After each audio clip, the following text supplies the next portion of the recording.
ಚಿಂತಾಮಣಿ ಹೊಸಕೋಟೆ ರಸ್ತೆ ಅಭಿವೃದ್ಧಿಗೆ ಪ್ರಯತ್ನ ತೀವ್ರ. ಫಲ ಕೊಡುವುದೇ ಚಿಂತಾಮಣಿ ಶಾಸಕರು ಮತ್ತು ಸಚಿವ ಡಾಕ್ಟರ್ ಎಂ.ಸಿ. ಸುಧಾಕರ್ ಹಾಗೂ ಹೊಸಕೋಟೆ ಶಾಸಕ ಶರತ್ ಬಚ್ಚೇಗೌಡರ ಜಂಟಿ ಪ್ರಯತ್ನ. ಆತ್ಮೀಯರೇ ನಮಸ್ಕಾರ. ಪ್ರತಿದಿನ ಹೊಸಕೋಟೆಯಿಂದ ಚಿಂತಾಮಣಿ, ಶ್ರೀನಿವಾಸಪುರ ಅಥವಾ ಆಂಧ್ರದ ಕಡೆಗೆ ಪ್ರಯಾಣ ಮಾಡುವ ಸಾವಿರಾರು ಪ್ರಯಾಣಿಕರಿಗೆ ಇದೊಂದು ಆಶಾದಾಯಕ ಬೆಳವಣಿಗೆ ಆಗಿದೆ. ಹೊಸಕೋಟೆ ಚಿಂತಾಮಣಿ ರಾಜ್ಯ ಹೆದ್ದಾರಿ 82 ಪ್ರತಿದಿನ ಸಾವಿರಾರು ವಾಹನಗಳು ಓಡಾಡುವ ಅತ್ಯಂತ ಜನದಟ್ಟಣೆಯ ರಸ್ತೆಯಾಗಿದ್ದು, ಕೇವಲ ದ್ವಿಪಥವಿರುವ ಕಾರಣ ಪ್ರತಿದಿನ ಟ್ರಾಫಿಕ್ ಜಾಮ್ ಮತ್ತು ಅಪಘಾತಗಳ ಆತಂಕವನ್ನು ಸೃಷ್ಟಿಸುತ್ತಿದೆ. ಈ ರಸ್ತೆ ಯಾವಾಗ ಅಗಲವಾಗುತ್ತದೆ ಎಂದು ಜಾತಕ ಪಕ್ಷಿಯಂತೆ ಕಾಯುತ್ತಿದ್ದ ಜನರ ಕನಸು ಈಗ ನನಸಾಗುವ ಕಾಲ ಹತ್ತಿರ ಬಂದಿದೆ. ಉನ್ನತ ಶಿಕ್ಷಣ ಸಚಿವರಾದ ಡಾಕ್ಟರ್ ಎಂ.ಸಿ. ಸುಧಾಕರ್ ಮತ್ತು ಹೊಸಕೋಟೆ ಶಾಸಕ ಶರತ್ ಬಚ್ಚೇಗೌಡರವರ ನೇತೃತ್ವದಲ್ಲಿ ಇತ್ತೀಚೆಗೆ ನಡೆದ ಮಹತ್ವದ ಸಭೆಯು ಈ ಭಾಗದ ಜನರ ಆಸೆಯನ್ನು ಮತ್ತೆ ಚಿಗುರಿಸಿದೆ. ಇತಿಹಾಸವನ್ನು ಮೆಲುಕು ಹಾಕುವುದಾದರೆ, ಈ ರಸ್ತೆಯನ್ನು 2011-13ರ ಅವಧಿಯಲ್ಲಿ ಅಂದಿನ ಶಾಸಕರು ಮತ್ತು ಇಂದಿನ ಸಚಿವರಾದ ಡಾಕ್ಟರ್ ಎಂ.ಸಿ. ಸುಧಾಕರ್ ಅವರು ವಿಶೇಷ ಕಾಳಜಿಯಿಂದ ವಿಶ್ವ ಬ್ಯಾಂಕ್ ನೆರವಿನ ಕೆ-ಶಿಪ್ ಯೋಜನೆಯಡಿ ಅಭಿವೃದ್ಧಿಪಡಿಸಿದ್ದರು. ಆದರೆ ಕಳೆದ 10 ವರ್ಷಗಳಲ್ಲಿ ಪರಿಸ್ಥಿತಿ ಸಂಪೂರ್ಣ ಬದಲಾಗಿದ್ದು, ಪ್ರತಿದಿನ 21,000ಕ್ಕೂ ಹೆಚ್ಚು ವಾಹನಗಳು ಸಂಚರಿಸುವ ಈ ಮಾರ್ಗವು ದ್ವಿಪಥ ರಸ್ತೆಗೆ ಮೀರಿದ ದಟ್ಟಣೆಯನ್ನು ಎದುರಿಸುತ್ತಿದೆ. ಕರ್ನಾಟಕದ ಚಿಂತಾಮಣಿ, ಶಿಡ್ಲಘಟ್ಟ, ಶ್ರೀನಿವಾಸಪುರ ಮಾತ್ರವಲ್ಲದೆ ಆಂಧ್ರದ ಮದನಪಲ್ಲಿ, ಕಡಪ ಮತ್ತು ತಿರುಪತಿಗೂ ಇದೇ ಪ್ರಮುಖ ಸಂಪರ್ಕ ಕೊಂಡಿಯಾಗಿದೆ. ವಾಹನ ದಟ್ಟಣೆಯ ಪರಿಣಾಮವಾಗಿ ನೂರಾರು ಅಪಘಾತಗಳು ಸಂಭವಿಸುತ್ತಿದ್ದು, ಕೇವಲ 30 ಕಿಲೋಮೀಟರ್ ಅಂತರದಲ್ಲಿ ಹೊಸಕೋಟೆ ಹಾಗೂ ಹೆಚ್ ಕ್ರಾಸ್ ಬಳಿ 2 ಟೋಲ್ಗಳಿರುವುದು ಸಹ ವಾಹನ ಸವಾರರಿಗೆ ನುಂಗಲಾರದ ತುತ್ತಾಗಿದೆ. ಈ ಪರಿಸ್ಥಿತಿಯಲ್ಲಿ ರಸ್ತೆಯನ್ನು ಚತುಷ್ಪಥ ಅಥವಾ 6 ಪಥದ ರಸ್ತೆಯಾಗಿ ಮೇಲ್ದರ್ಜೆಗೇರಿಸುವುದು ಅತ್ಯಂತ ಅನಿವಾರ್ಯವಾಗಿದೆ. ಈ ಸಮಸ್ಯೆಗಳಿಗೆ ಮುಕ್ತಿ ಹಾಡಲು ಸರ್ಕಾರ ಇದೀಗ ದಿಟ್ಟ ಹೆಜ್ಜೆ ಇಟ್ಟಿದೆ.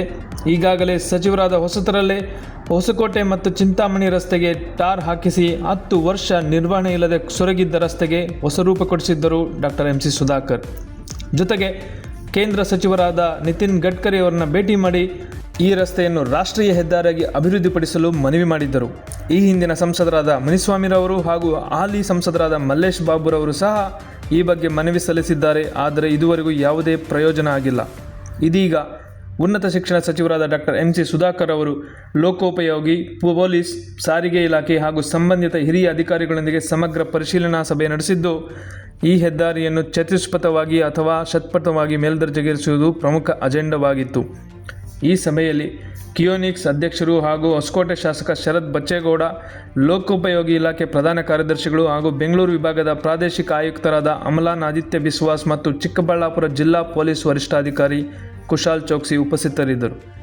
ರಸ್ತೆಯನ್ನು ಅಗಲ ಮಾಡುವುದರ ಜೊತೆಗೆ ಸುರಕ್ಷತಾ ಕ್ರಮಗಳನ್ನು ಬಲಪಡಿಸುವುದು ಹಾಗೂ ಸಂಚಾರ ನಿಯಮಗಳ ಕಟ್ಟುನಿಟ್ಟಿನ ಅನುಷ್ಠಾನದ ಬಗ್ಗೆಯೂ ಅಧಿಕಾರಿಗಳೊಂದಿಗೆ ಗಂಭೀರವಾಗಿ ಚರ್ಚಿಸಲಾಗಿದೆ. ಈ ಹೆದ್ದಾರಿ ಚತುಷ್ಪಥವಾಗಿ ಅಥವಾ ಷಟ್ಪಥವಾಗಿ ಅಂದರೆ 6 ಲೇನ್ ರಸ್ತೆಯಾಗಿ ಬದಲಾದರೆ ಈ ಭಾಗದ ಜನರಿಗೆ ಅನೇಕ ಆರ್ಥಿಕ ಮತ್ತು ಸಾಮಾಜಿಕ ಲಾಭಗಳಿವೆ. ಡಿವೈಡರ್ ಇರುವ ವಿಶಾಲವಾದ ರಸ್ತೆಯಿಂದಾಗಿ ಅಪಘಾತಗಳ ಸಂಖ್ಯೆ ಗಣನೀಯವಾಗಿ ಕಡಿಮೆಯಾಗಲಿದ್ದು, ಸುಗಮ ಹಾಗೂ ಸುರಕ್ಷಿತ ಪ್ರಯಾಣ ಸಾಧ್ಯವಾಗುತ್ತದೆ. ಪಿಲ್ಲಗುಂಪೆ, ನಂದಗುಡಿ, ಮಸ್ತೇನಹಳ್ಳಿ, ವೇಮಗಲ್ ಹಾಗೂ ಚಿಂತಾಮಣಿಯ ಕಾಗತಿ, ಕನಿಶೆಟ್ಟಿಹಳ್ಳಿ ಕೈಗಾರಿಕಾ ಪ್ರದೇಶಗಳಿಗೆ ನೇರ ಸಂಪರ್ಕ ದೊರೆತು ಸಾವಿರಾರು ಹೊಸ ಉದ್ಯೋಗಗಳು ಸೃಷ್ಟಿಯಾಗಲಿವೆ.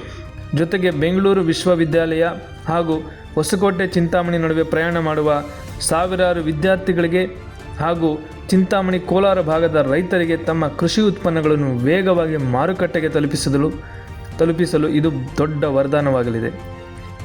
National highway authority of India ಅವರು ಕೂಡ ಈ ರಸ್ತೆಯನ್ನು 6 ಪಥದ ರಸ್ತೆಯಾಗಿ ಮಾಡುವಷ್ಟು ಸಾಮರ್ಥ್ಯವಿದೆ ಎಂದು ಹೇಳಿದ್ದು, ಜನಪ್ರತಿನಿಧಿಗಳ ಕೇಂದ್ರ ಸಚಿವ ನಿತಿನ್ ಗಡ್ಕರಿ ಅವರಿಗೂ ಈ ರಸ್ತೆಯನ್ನು ರಾಷ್ಟ್ರೀಯ ಹೆದ್ದಾರಿಯನ್ನಾಗಿ ಮೇಲ್ದರ್ಜೆಗೇರಿಸಲು ಮನವಿ ಸಲ್ಲಿಸಿದ್ದಾರೆ. ಒಟ್ಟಾರೆಯಾಗಿ ರಾಜ್ಯ ಸರ್ಕಾರದ ಮಟ್ಟದಲ್ಲಿ ಅಧಿಕಾರಿಗಳ ಜೊತೆ ನಡೆದಿರುವ ಈ ಉನ್ನತ ಮಟ್ಟದ ಸಭೆ ರಸ್ತೆಯ ಅಭಿವೃದ್ಧಿಯ ಕೆಲಸಕ್ಕೆ ವೇಗ ನೀಡಲಿದ್ದು, ಸಾವಿರಾರು ಪ್ರಯಾಣಿಕರ ಕನಸು ಶೀಘ್ರದಲ್ಲೇ ನನಸಾಗುವ ಎಲ್ಲ ಲಕ್ಷಣಗಳು ಗೋಚರಿಸುತ್ತಿವೆ.